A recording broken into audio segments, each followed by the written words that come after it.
Hello everybody and welcome. In this video I will show you how to make hard reset for your speaker VIVAX BS-160. So right here at the back side we have this plug. Now open it, and right here we have reset.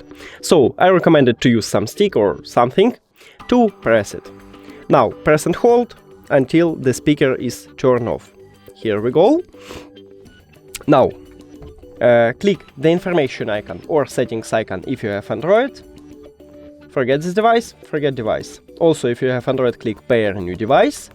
And after that, we should turn on the speaker. So just press and hold. Here we go. And then click this TVS button to enter pairing mode. Now it should blinking. And after that, pair it with your phone. And we did it! Thank you for watching this video. If you found it helpful, please consider subscribing to the channel and leave the like on the video. It's really important to us. See you later!